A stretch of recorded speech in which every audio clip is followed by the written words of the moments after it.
Hi, hello again, friends, and welcome into another edition of the Racing Angle. This one, episode 22, titled Choosin, Texas, and we're featuring Michael Bumgarner tonight, who drives the late model stock for Rickware Racing, and we will get to that interview in just a bit. But again, welcome into the show. Glad to have you. Glad to talk. Glad to be here. Hope your week is going well, and it's Wednesday. You know what that means. It's time to break down all of the racing action from the weekend, and it's time for me to give my thoughts on whatever else I want to give my thoughts on. That's the beautiful thing about this show is it's a little bit of Logan all the time, and that's a dangerous thing. Just ask producer Peyton. It's a very dangerous thing. With that, let's get to our race week rewind.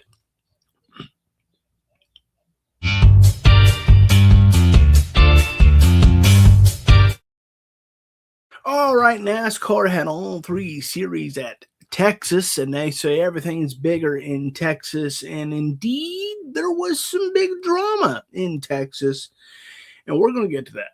But first, let's start with the winner. I contemplated calling this episode Chasing Texas. You know what I'm saying? But I thought Ella Langley is a little hotter right now than Chase Elliott, so I thought we'd rip her off ever so kindly. If you're an Ella fella, hi. Chase Elliott got it done, and he returned a little bit to Chase Elliott. I don't want to say championship form because Taylor Reddick is certainly the favorite right now, right? Like, I mean, that's just undeniable. He finished fourth, and that was a quiet week for him. But Chase Elliott looked a little bit more like Chase Elliott that we've come to kind of expect. It's been a quiet couple of seasons in some ways for Chase Elliott. You know, at one point he was a pretty prolific winner, and it's not that he has stopped winning; he's still winning one or two races a year. But we were, at one point he was really going on some runs, and that just hasn't happened lately. But he looked a little more like himself, or like you would expect him to look early on. He absolutely looked fully back kind of championship form. He didn't dominate wire to wire by any stretch, but he led 87 laps and was certainly in the conversation at all times and ready to go. And that's big, right, for this sport because he is unquestionably still the most popular driver. He is for some reason, and I think a lot of it is due to his last name, if I'm being frank, and that's not a knock on Chase. I like William Clyde myself. In many ways, he reignited a passion I had for NASCAR because after Jeff Gordon retired, I went through a couple of years where I didn't pay much attention. I didn't pay a whole lot of attention. I was, I for lack of a better term, I was kind of grieving the loss of Jeff Gordon's career, and I was like, I don't want to watch right now. And Chase Elliott was the first driver I saw that went, you know what, I like this guy. He's got the family pedigree. He's a likable fella. They ring the siren. Who didn't love a good siren ring? And so I don't have anything against Chase Elliott. Of the Hendrick stable, he is certainly my fave. But lately it is, for a couple of years there, Chase Elliott, Ryan Blaney felt like they were trading wins. Chase Elliott would get a little ahead, and then Ryan Blaney would win a few, and they would, because they're buddies and they're coming up about the same time and that whole deal. I got to sneeze. Well, doggone it. Sorry, I have to have one of those every now and again. And Chase Elliott and Ryan Blaney, they felt like they were trading wins. And lately, for a while, and this is no disrespect to producer Peyton, for a while I felt like it was all Chase Elliott on that argument. Ryan Blaney would win a few here and there, but overall he was kind of just hanging out. Remember when he was stuck at like 7 wins and Kyle Petty called him out? That was then, right? And then Ryan Blaney goes on a tear, went to championship, and he's the much more prolific winner of the two. But it's interesting how their careers parallel. And for me, I want to know what you make of this Chase Elliott win. Is this a signal to Chase Elliott Nation and the rest of the garage that Chase is back in contention? Is this because I mean Texas is a mile and a half. That's bread and butter. By the way, shout out to the Texas crowd. Sell out on Sunday for all the people that knock Texas. Just saying, sell out on Sunday. Is this the kind of the coming back party of Chase Elliott, of old Clutch Clyde, as some call him, of of Bill's favorite son? I don't know. I don't want to make too much of it because, again, right now, Tyler Reddick looks to be the guy. Um, you know, he looks to be the guy. And so, but I'll tell you what, who was frustrated leaving Texas? Denny Hamlin. Denny Hamlin came up ever so close, and he's got the one win at Las Vegas. I believe producer Peyton just got her mini Denny Hamlin in the mail. I believe so. He's got the one win at this year. But let's be honest. That's about 3 races he could have won, and he hasn't. He's come up short to his driver / teammate Tyler Reddick. And he came up short to Chase Elliott. Of course, they have some long history. I mean, when you think of them, you think of that Martinsville brouhaha and kerfluffle, where they didn't necessarily get into it physically, but there was a fan that certainly read Denny Hamlin the riot act when he gave Chase Elliott the old chrome horn. So for me, that's your two main stories, right? Chase Elliott looks like Chase Elliott all of a sudden for at least one 87 laps led, and Denny Hamlin looks strong, and again continues to look like frankly a championship contender, because I know everyone goes, well, Tyler Reddick's the favorite.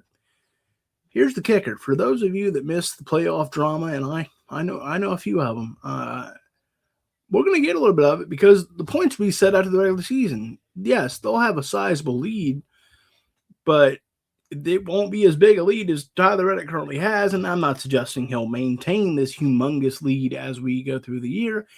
Couldn't tell you. I think he will have some bad luck because that's the way the season's so long, you're just bound to have it. It's just all about where and how much and all that sort of thing. So Denny Hamlin is still a championship contender. He's proving that early on as we start to hit the middle stretch of the season.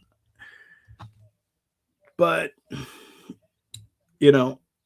they're kind of Darth Vader, Obi-Wan Kenobi-ish every now and again between Denny Hamlin and Chase Elliott. Of course, I thought I'd go with the Star Wars reference, given that May the 4th that was this week. Producer Peyton, a big Star Wars gal. Big Star Wars gal. That's not true actually at all. She's like never seen a movie all the way through. I know. Add her on X. I believe it's Pelor97. Nonetheless, let's get back to racing. Is Chase Elliott still the guy at Hendrick? No. He plays second fiddle to Kyle Larson. You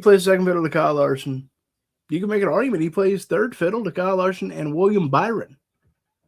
Remember, Chase Elliott does have a championship, but it was in 2020. And yes, they got a full schedule in, unlike every other sport in the world.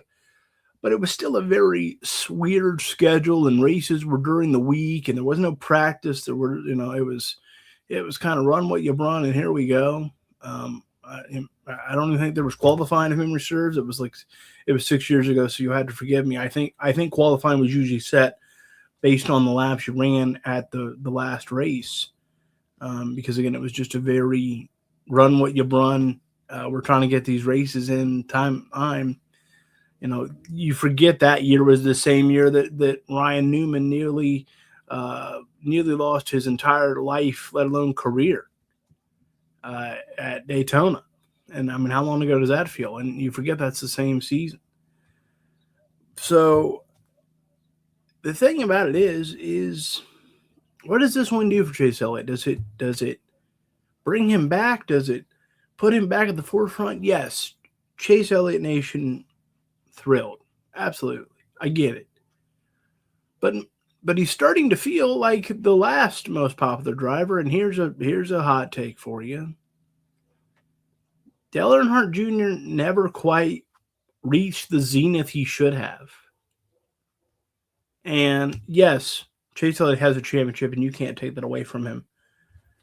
But much like Dale Jr., it always feels like this guy should be dominating. This guy should be Tyler Reddick. This guy should be talking about Jimmy Johnson and Kyle Busch and Richard Petty and Dale Sr. But other than the 2020 season, which again can't take it away from him, I'm not trying to put that down. But I am saying 2020 was a very odd year. And so if that's the only championship that Chase Elliott ever wins, that's a huge asterisk, isn't it? That's kind of Kyle Busch's broken leg, which, in my opinion, he should not have won the championship that year. That's a different topic for a different show.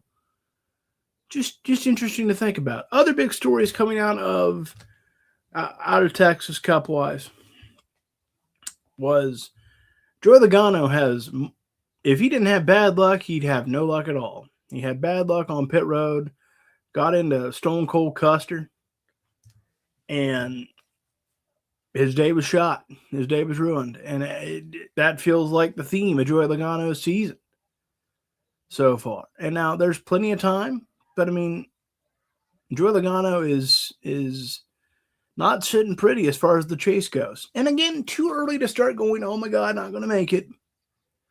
But it is time to start to look at it. Again, Tyler Reddick, fourth. I mean, that's a quiet day for him. And yet he continues his strong stuff. Ryan Preece had the issue with Ty Gibbs, and he foolishly kind of announced that to the world. Kyle Busch got into it, won John Hunter Nemechek. Now, I'm a wee bit biased on this deal, but I'm a little frustrated with old KFB.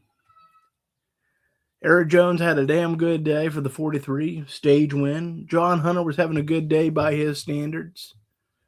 You should have seen me with that Eric Jones stage win, by the way.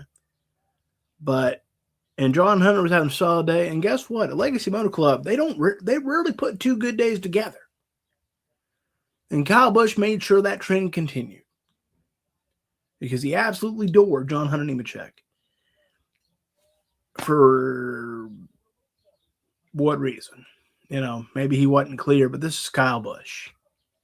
I think he knew he wasn't clear, because he's Kyle Busch. He's arguably the GOAT, right? There are some that put him up there with the trifecta of the 7-time champs. I believe our producer is one of them. And so I was extremely frustrated and flabbergasted by Kyle Busch. But again, I understand that I'm biased, so I'm trying to maintain that, and I want to acknowledge that. But it just to me didn't make a whole lot of sense. And he certainly went on X and doubled down, and I know X is the place where we'd like to double down, and I get that. In case you're wondering where the bloody nose, bloody mouth from John Hunter came from, Bob Pockworth reported that John Hunter had a nosebleed during the race. So that is where that came from, in case you're wondering. Boy, that'd be a bad time to have a nosebleed. Trying to go about 160 miles an hour at Texas, and it's not super long straightaway, so I don't know how you pinch that sucker off. I think you just kind of let it flow in the helmet. It'd be a tough time. But I will say this. Kyle Busch the last couple of weeks has looked a little more competitive. A little more competitive. He just got the new crew chief this week, Andy Street, on top of the box for their first race together, and he quickly figured out that his driver still has a temper problem, and not that that's news by any stretch. It's not. But it is what it is. It is what it is. All right. Kyle Larson won the NASCAR O'Reilly Auto Parts Series. That's what I like to call it. And Carson Hocevar rode the Dente again, this time in the Truck Series. And my question is, do we care? And here's why. And I know there's a lot of people that are going to give me the business about that statement. For years, we've complained about Kyle Busch going down there and winning. For years, we've complained about other drivers that go down there and winning. And so is Carson Hocevar at this stage, now that he's won Talladega and is a pretty perennial contender for wins at the very least? Do we give a rat's fooey about him going down and win? Like, yes, it's cool. That's your job. Go win the race. And I know it's still pretty new and he's super popular, but are we overcooking it just a hair because he's super popular? You know, I think so. Cool. He went down there and won a Truck Series. He frustrated his teammate in Kyle Busch. They were teammates for the Union Inspire.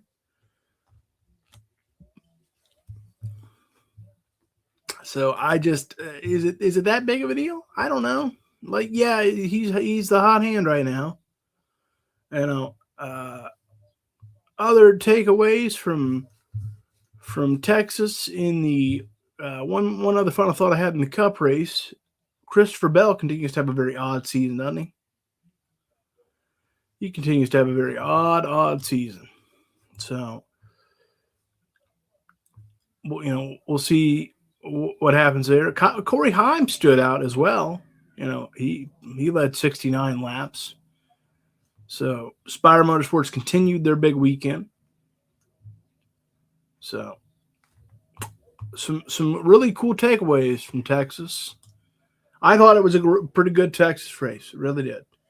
Again, sold out crowd, and I think that it certainly proved that at least warrants a date on the schedule. It at least warrants a date on the schedule. People can talk about, this and that about Texas. That was a sold out crowd.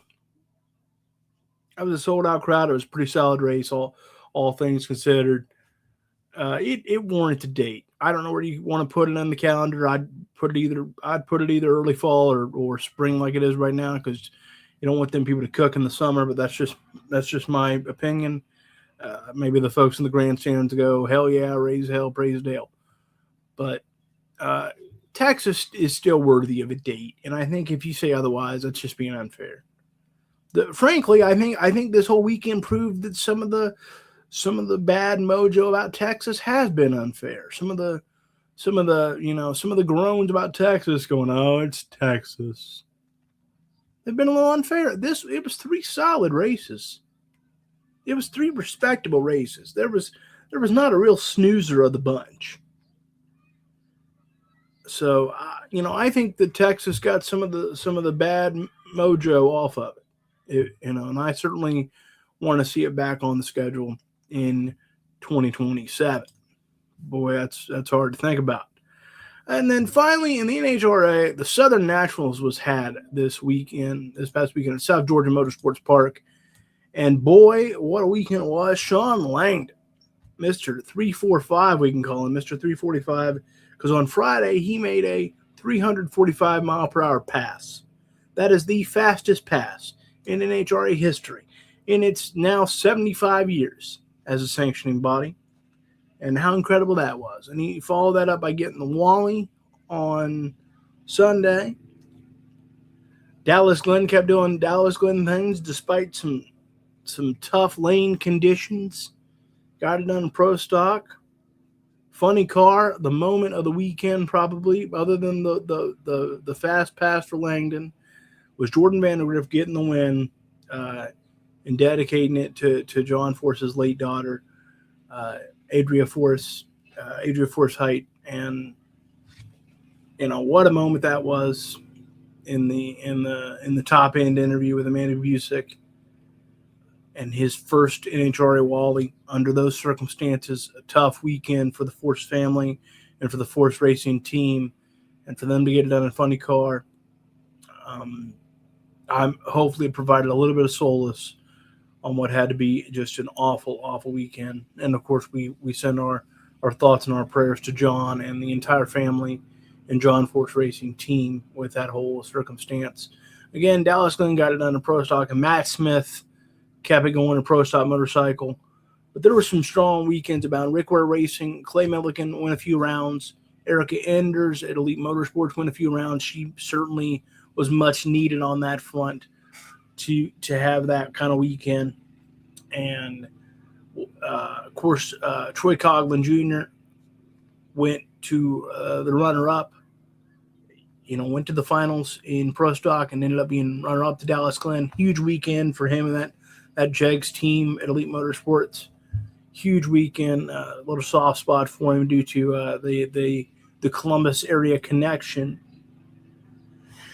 Tony Stewart was strong, qualifying P5 in top fuel, but didn't have a whole lot on race day. Leah Pruitt did win a round, but overall, it was a great weekend at South Georgia Motorsports Park and the Southern Nats, and it'd be cool to see them go back there next year as part of their big celebration, 50 years of John Force, and obviously. John is not concerned right now with anything to do with probably NHRA or even his race team. But hopefully next year he can enjoy the fruits of his labor as the NHRA rightfully celebrates 50 years of his illustrious career. His career as a drag racer has no equal, right? So he deserves every bit of praise and celebration that he gets. Mother Nature almost won the day. They were scheduled for 4 qualifying rounds, only got 3. Saturday started out like a monsoon, and if it had gone on much longer, they'd have been lining the animals up 2 by 2. And so they did have only 3 qualifying sessions, and then race day on Sunday. And now they are done for a couple of weeks. Austin Prock continued to struggle a little bit. Going out early on race day. I still think that Tasco race team is going to figure it out. I think it just takes time. It takes time, parts, familiarity, chemistry. I believe firmly they're going to figure it out. So, but let me know your thoughts on the Southern Nats down below. But we have promised an interview with Michael Bumgarner, and it's about time that we get to that. We had the chance to sit down with Michael this week and talk to him about his new deal with Rick Ware Racing. He's signed a late model deal with them, with full support from Rick and the team. And we talked about his life, his career, his faith, and other things. And so, without further ado, here is the interview we had earlier this week with Michael Bumgarner. Hope you enjoy.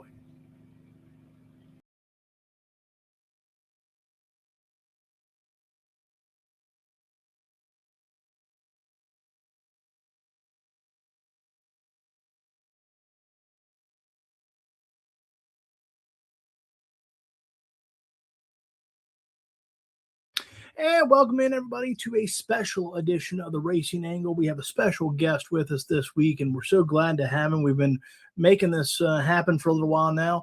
I have Michael Bumgarner joining me. Of course, he drives late model stock cars. He just recently signed a deal with Rick Ware Racing. Michael, welcome to the show. Good to have you. No, thank you for having me.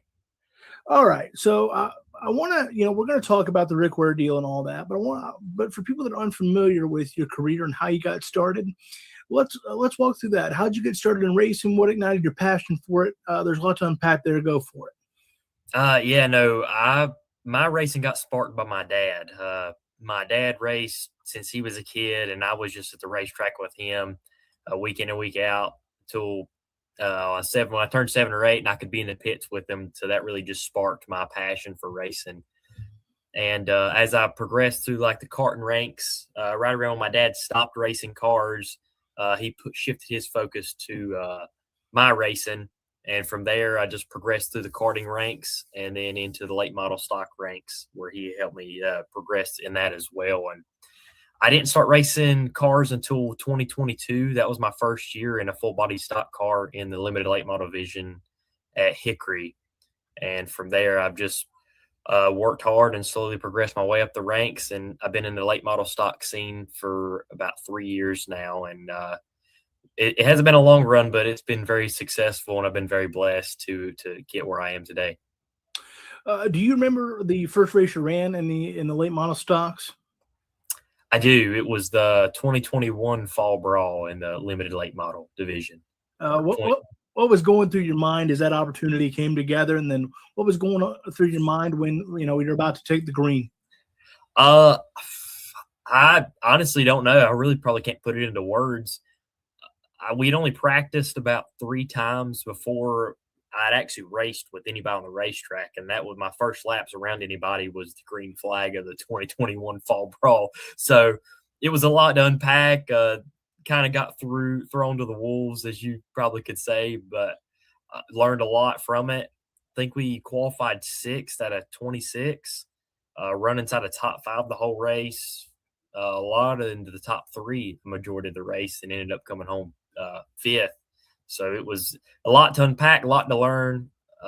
Tried to keep my nose clean the best I could. Had a little bit of battle scars at the end of it, but other than that, it was just a surreal experience and something I'll definitely never forget. So what is it about late models for you versus other disciplines? It's just what I've grown up around, and down here in the Southeast, that's the biggest class down here. We have some pro late model stuff as well around here, but mostly I've just dabbled in the late model stock stuff. And you mentioned your father and what an influence he's been on you and how he's helped. Who else has been a big influence on your career coming up? It's just been, really just for my personal career. I mean, you have people that I've looked up to in stock car racing like NASCAR, but man, for my drive and my passion, it's really just been my dad that I've really been able to look up to. He's been my driving force. If working through the ranks, getting down, he's always been right there to pick me back up and be with me through the rough patches and push me through up until this point in my career. So there's been a lot of people that's helped me, but he's been the main driving force that's got me to where I'm at. And was there a moment that you kind of realized, hey, the ball is starting to turn in the right direction, so to speak? Obviously, there's a lot of things that go on behind the scenes, and I'm sure that you've had moments of self-doubt, or you wondered if this dream was kind of meant to kind of come to pass, the old saying. Has there been a moment where you're like, yeah, this is telling me I'm doing the right thing? Yes, I actually had something similar to that happen here recently. The past 3 years have just been working hard, trying to win races at our local short track, trying to position myself and represent myself the best way I see fit to pursue my career and progress it. And I really pursued really hard to try to run the Hickory ARCA race. And I pushed hard, really hard, and was knocking on doors. And it just seemed like, man, it just wasn't going to work. And just nothing was working. And after it didn't get to the ARC race, I didn't get to run it, getting the funding to do it. And I kind of prayed about it pretty hard and was just like, man, God, if this isn't what you want me to do, and this ain't the track you want me to go on, if it's your will, it's going to happen. And man, sure enough, I tell you what, I've never been a part of anything in my life that's happened just so domino effect to, we have talked the Rick Ware deal for that to come into fruition. It's just the craziest thing. And God, he lined it all up, in a moment of self-doubt that I was in. And he kind of picked me up and was like, hey man, it's going to happen on my time. Just trust me. Your faith is obviously very important to you. Can you go into more detail about your faith and how it's going to help you through the trying times or the good times, or just your faith in general? Yeah, my family's been, very Christian. We've involved in their church, our local church, the Millersville Baptist. I got saved in 2023, and man, ever since that happened, I've just, put all my faith in Him. Everything that's happened through my racing career, good or bad, it's a part of His plan that's going to, propel me to the next level if that's His plan for me. And I hope it is. And that's what I've pursued my whole life. And I've put my life into this and just kind of trusted in Him through each step. Before I got saved, you prayed about it, but man, after I got saved, you put all my faith in Him, and He's really progressed me to where I am. And I couldn't do anything without Him. Well, I personally believe that God puts dreams in our hearts for a reason. I think there's a purpose behind that. And I certainly hope that applies to me, and I certainly hope it applies to you. I think He tells us in our heart where we're meant to go. And so I just, on a personal level, I really admire how you're so upfront and passionate about your faith. And so thank you for speaking out on that. Yeah, thank you. All right. We got to talk the Rick Ware deal. It just Well, it was recently announced. I'm sure it's been, I'm sure there's been more going on than we realize. But tell us, how did that deal come about? What were those first conversations like?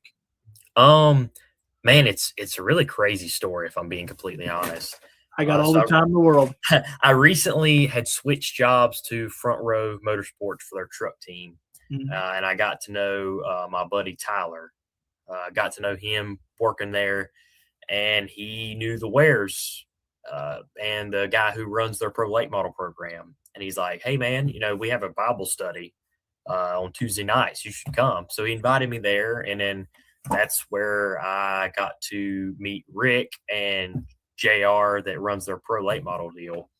And obviously that wasn't the plan. I just kind of wanted to be a part of what they had going on. I just think it's really cool that a company like that has a Bible study at their race shop. You can uh, put both of those together. I mean, what more could you really want? Mhm. And got to talk to Rick a couple times, and he kind of got to know who I was, what I was about, my racing career, and the Quickie Driver Development Program. I had just gotten announced as a finalist, and he caught wind of that, and he was kind of like, "Hey," some conversation started like, "Hey, man, I want to help you with that." And I was like, "Oh, that's great." Not even close to what they had in mind. In my mind, it just could it would really just blew my mind what they had in mind versus what I did.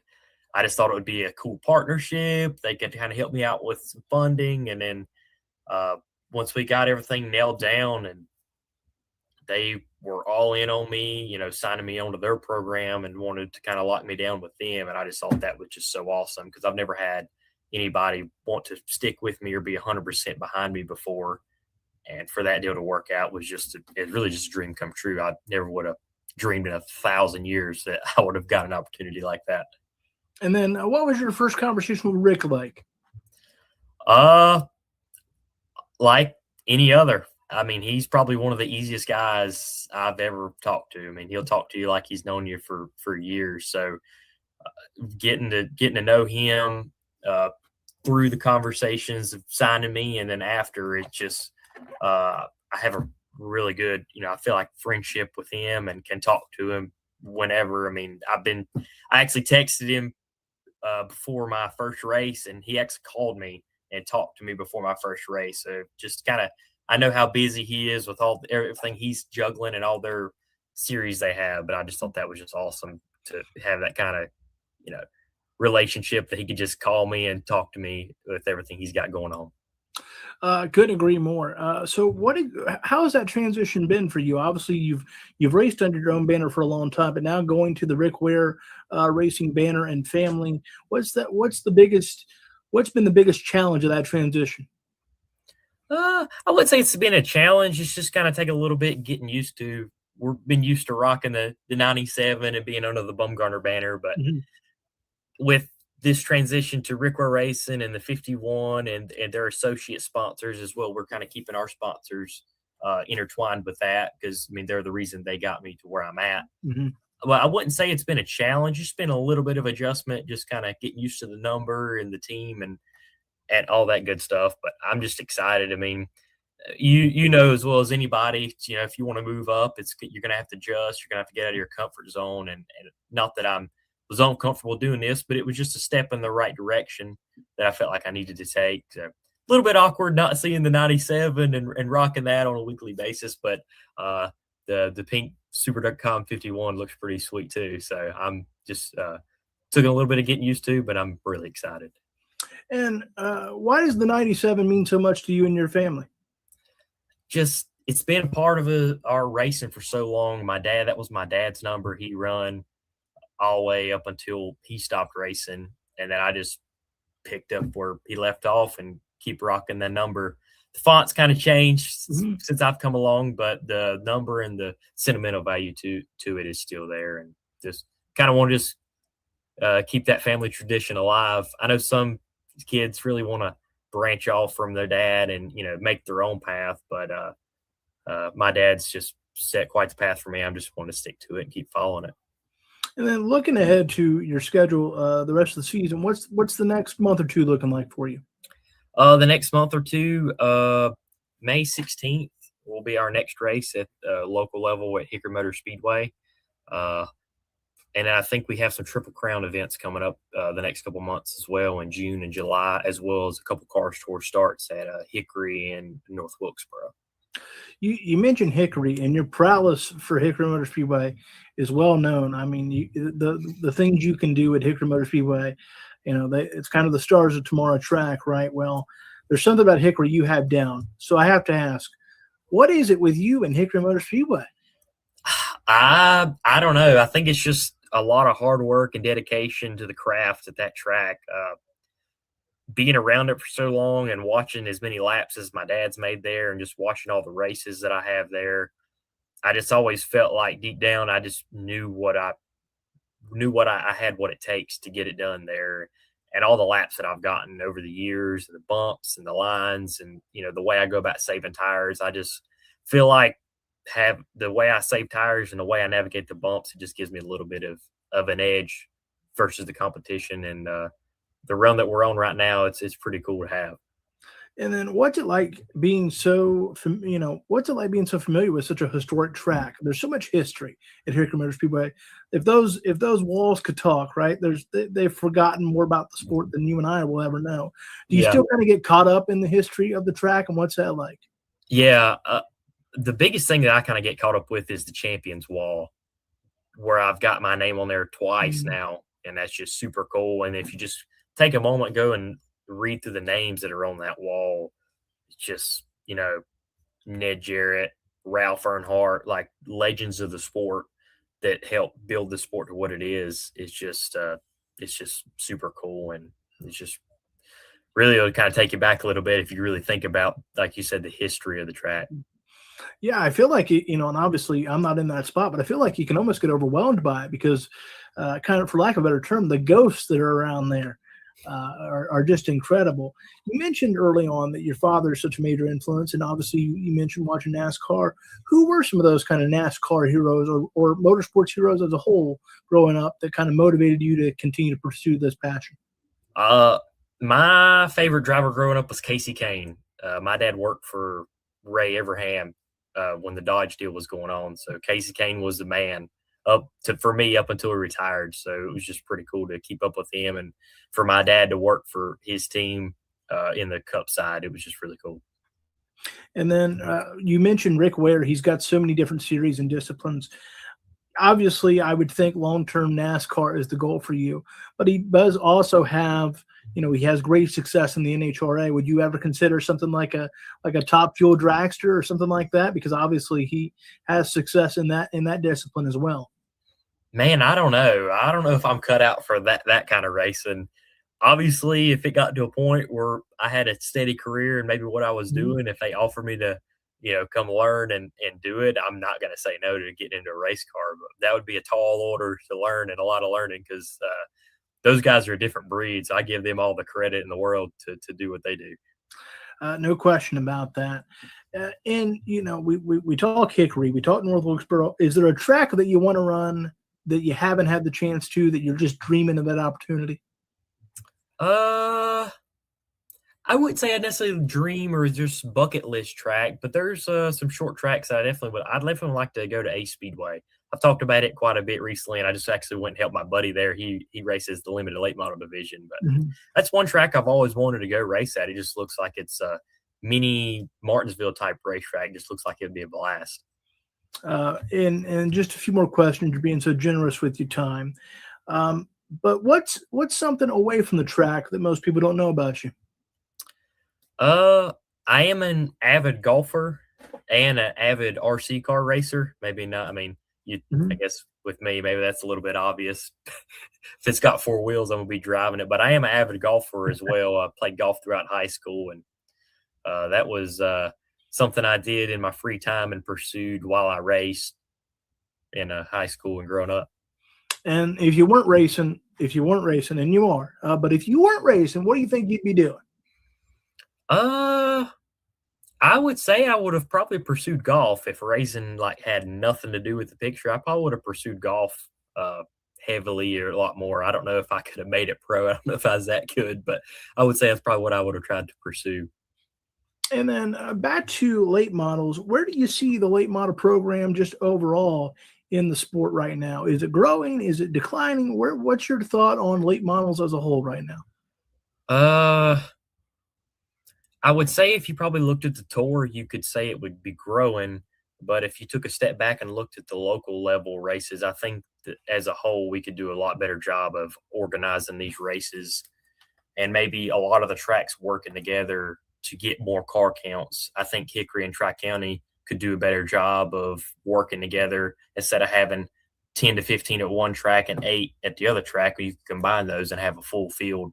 Mhm. Uh, so I know that's a little bit controversial with those two tracks, but I just think for the integrity in the sport and for it to grow to a grassroots level and not necessarily at a tour level or the national level, the tracks just need to do a little bit better job of working together. Not that they don't do a good job, some of them, but a couple of them could do a lot better job of working together and maybe making a little bit more affordable, paying a little bit more money. We don't got to race for 10 grand at a local level. We got to make it where the guys that finish in the top 3, top 5 can make their money back and be able to come back the next week. And then what's something fans don't know about how hard the grind is for somebody at your level? I would say just the grit and just the hard work it takes to get these cars on and off the racetrack every week. I think some people maybe don't realize how hard it is to work on these things and fix them when you tear them up. It's not just click a button. I mean, I play iRacing. You don't just click a button and it fixes it. It's tough to work on these stuff. I just helped my buddy hang a body on his race car over the winter, and it's tough. It's not just a 1 day job. Get out there and hammer it out. It's days and days and nights on nights that you gotta grind it out and work on these things. So it's not for the faint of heart, and you really gotta love to do it to stick it out, and pursue it. And then take us through the process of, sponsorship is it's always been a major player in this sport, but more than ever in motorsports as a whole, no matter the discipline, sponsorship is everything. So take us through that process of what it's like to try to get a sponsor, deal with sponsors, what the kind of stress and kind of constant checking it takes. Walk us through that. No, it's very stressful. I know the way I try to go about getting sponsors is to be very personable with them. If I can meet with them face to face, I will do that every single day within a phone call to kind of get in front of them, kind of show your personality, what you stand for, how you're going to represent them. But the grind really doesn't stop. Obviously, for us, I've been very fortunate to have a lot of loyal partners and family friends that have believed in what we were doing and what I'm trying to pursue to make it in NASCAR. And I've been truly blessed to have that. But to hunt down some of the other sponsors, it's been tough. I mean, it's tough. I think when I run my first year of late model, we really didn't even have enough sponsorship to run the whole year. We just decided we was going to try to do it and stick it out. And luckily we run good enough. And actually I was able to try to kind of market myself in a way that attracted more sponsors to finish the year out. But the grind never stops with that either, just as much as working on them. Because you can work on them all you want if you ain't got the money to go to the racetrack. It's a never ending cycle of stress and just dedication to it to stay on it. And when the going gets tough, you just got to put your head down and keep digging to try to get through it. You mentioned in that first year in late model, you didn't know if you were going to make it through the year, and that you were able to run well enough to make that happen. What what's that pressure like, and how do you not fold under it? Uh, I I honestly don't know. I guess good Lord above being with me through it all, but as a whole, it's a lot of pressure because at the same time you have to be aggressive to be up front and to race and to try to win, but in the same breath you got to take care of your car. To me, there's a fine line with being aggressive and knocking the nose off of it, and I think that's kind of what the short track racing kind of struggles with right now is that balance as a whole. But it's tough. I Trust me, it's tough. I think we only won one race that year, but just balancing your aggressiveness to be up front and not tearing the car up it's a slippery slope. But I felt like we managed it pretty well. And looking ahead again for this season, what are some of your goals that you have? Uh, I would really want to win a cars tour race. and I know that's a tall order and it's a goal, but I really, really want to win a torch race. I feel like we have the equipment and I feel like we have the guys to do it. It's just getting our cards lined up, making sure all our stuff is in line to go out there and perform at the very best. And it's tough, but the way some of them tour races work out, if you can have the speed to be in the top 5 and top 10 and it gets hectic at the end, you can be at the right place and right time. And I feel like we have the capability to capitalize on one of those.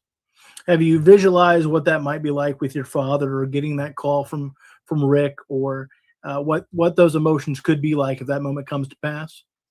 I try to, but like anything else, I try to visualize and plan. It don't ever work out that way, but I'm just truly grateful for the opportunity and the way it's come about, and I plan to hopefully represent them the best way I can, and go win races. Well, again, I don't want to take up too much of your time. So, where can people follow you? Where can they support you? And just how can they keep up with what Michael Bumgarner is doing? You can keep up with me at our Instagram at Michael Bumgarner _97, and my personal Facebook page is Mike Bumgarner, and our racing Facebook is Michael Bumgarner Racing, and that's where you can keep up with all of our racing interests and where we'll be going week in and week out. All right, Michael. But anything you want to plug, say, support? You have the floor, my friend. Just can't thank Rickware Racing enough for the opportunity they've provided me, and able to hopefully go out there and showcase my abilities and represent them the best way I can. And also the Wiki Driver Development Program, what they've done to rejuvenate, I won't say my career, but put me on the map for the Rickware Racing opportunity to come about has been truly a blessing, and it wouldn't be possible without them. Well, thank you so much, Michael, for taking the time and joining us this evening on the Racing Angle, and we wish you the best of luck this season and going forward. Truly, thank you. Tired of missing that big play? Fed up with waiting hours for the wrap-up? The local scene deserves more. Heart-pounding, game-changing, homegrown. C-Bus Sports. C-Bus Sports brings you live updates, in-depth analysis, and local athlete spotlights all in one place. From high school to pro, they cover the games that matter to you.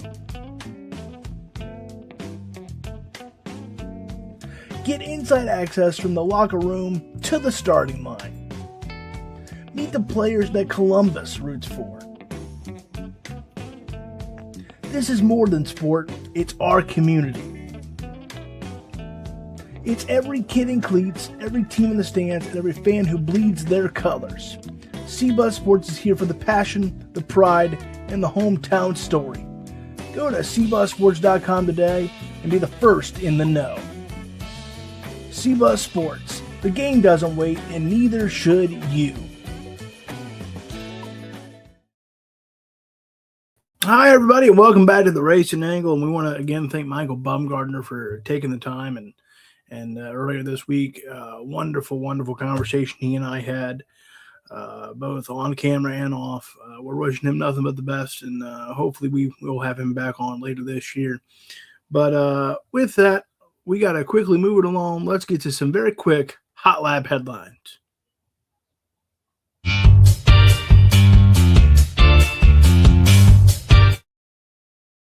All right, Freddie says that SVG is doing the sweep Friday, Saturday, Sunday, and Tristan McKee is winning back-to-back Arca Glen races. I could see it. I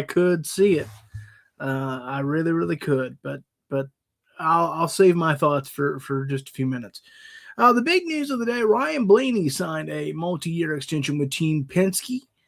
Not a surprise by any stretch. He's been in the Penske pipeline for forever now. He first came up with Wood Brothers, which is the satellite team, and not a big surprise. But he's one of those guys, and I don't mean to give our producer anxiety, but he's one of those guys that you'd love to see be a free agent, right? You'd love to see where he'd go and who would kind of fall over themselves and where he might end up. Because I'm sure that Coach Gibbs and Mr. H would do their best to sign him. But again, not a surprise. He's had such great success there. I predict similar to the way we don't ever think Chase Elliott is leaving Hendrick Motorsports. I don't think Ryan Blaney is ever leaving Team Penske, barring something very, very unforeseen. Catherine Legg is going to run Watkins Glen for BJ McLeod in that 78 Live Fast Motorsports car. She's done a start there before. She's going to run the Indy 500 later on this month. So great for her, and just to get more exposure. And of course, she's an incredible driver in her own right. I know that equipment doesn't necessarily give her the best chance to show that, but hopefully she's able to surprise some people at Watkins Glen. No doubt about that. And then finally, McAnally Higgleman Racing introduced a driver development entry, started at Watkins Glen International, and Tony Breidinger is going to be the first one to drive it this weekend at Watkins Glen. She'll be in the 20, the Chevrolet Silverado. Pretty interesting stuff there. Tony Breidinger kind of in flux the last year or two. She obviously has those deals with Celsius and Raising Cane's, and if she can just kind of piece together a full schedule, and that can be so difficult. There's a lot though that believe she has such a bright future, and we shall see on all that. But we're certainly wishing her success. And then Natalie Decker and Team Rayum are teaming up for a mental health awareness campaign beginning this weekend at Watkins Glen, and then again next weekend at Dover. And I know a lot of people have a lot of thoughts on Natalie Decker. I get it, but I'll tell you what, everyone should support her and Team Rayum in this mental health campaign. Mental health is real, and struggles are real, and anxiety is real, and depression is real. And so credit to her and Team Rayum for teaming up and making this happen. All right, we got to move it along pretty quickly. And so it's time that we take a look to the lap ahead.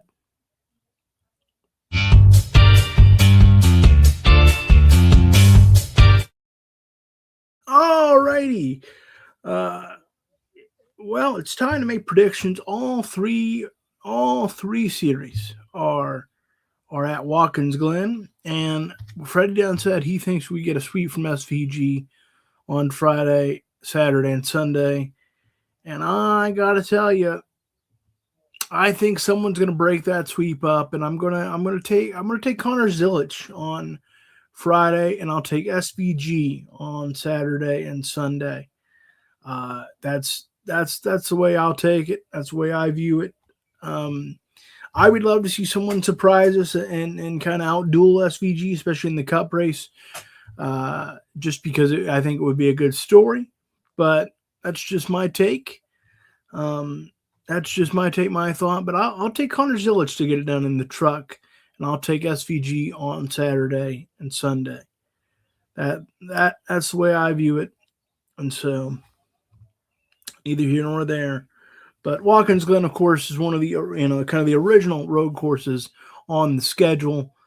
People have their issues with road courses. Some people want more of them. Some people want less of them. I like them as a nice change of pace. I think we should have road courses on the schedule. I would say no more than 5. 5, I think, is the perfect spot. I don't need 6 or 7. 4 might even be a little light. 5 feels good. 5 feels good. Because the idea is that you're supposed to be some of the best drivers in the world, and that can include going left and right. We talked earlier in the show about Chase Elliott and kind of how he doesn't feel as dominant as he once did. Case in point, before SVG, he was the king of the road. He was the road course king. He was the king of the lefts and rights. He was a savant at it, and now he's not bad by any stretch, but he's kind of forgotten about due to SVG and Connor Zilic and a few others. You can kind of make the same claim about AJ Allmendinger. We thought AJ Allmendinger would win some road course races, and maybe he would if there wasn't a man named SVG. But so far, that hasn't panned out. But we'll see how this weekend does, in fact, pan out. Freddie says SVG is now the new road and street course king. I don't think there's any debate about that. I don't think there's any debate about that. And so, with that, what do you say we get to our final lap?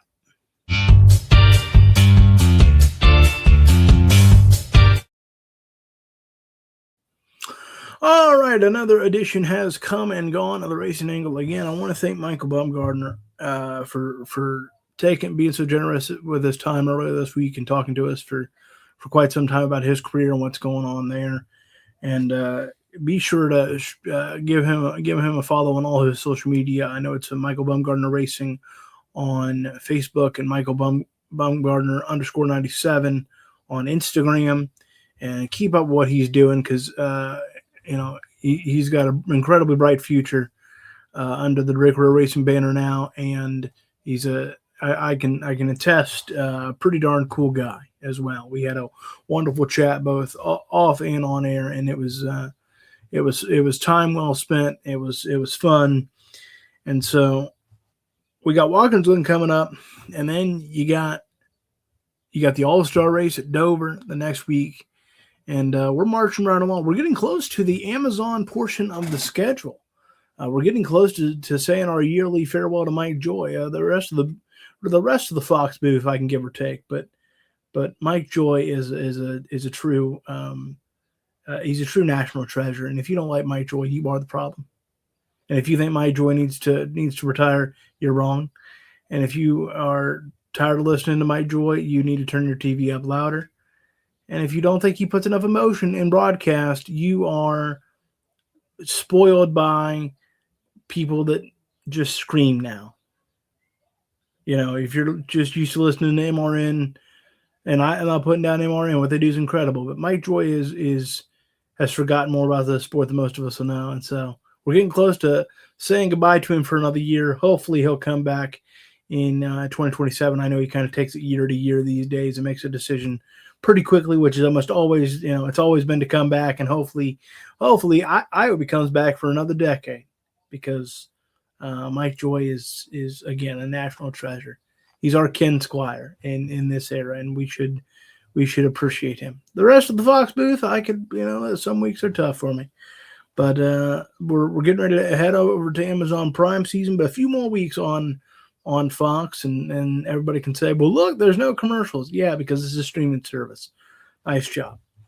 So with that little side tangent, little rant there, I want to thank everybody for tuning in. Freddie, as always, you've just been your support and your friendship means a ton to me, means a ton to producer Peyton, and thank you so much. And look, I just hope everybody enjoys the races that we got coming up this weekend at Watkins Glen. It's going to be a fun one. We got Indy Street Course in the IndyCar. There's going to be some great racing. And hey, if you still got your mom, give her a call, go to lunch, and enjoy her. Tell her you love her, and because time is short. Time is much more short than we think. It's a weird soup. We always got more time than we think, but we always got a lot less than we think too. So call your mom, tell her you love her. And until next week, I'm Logan, producer Peyton back there on the ones and twos. This is the Racing Angle, and we'll see you at the next track.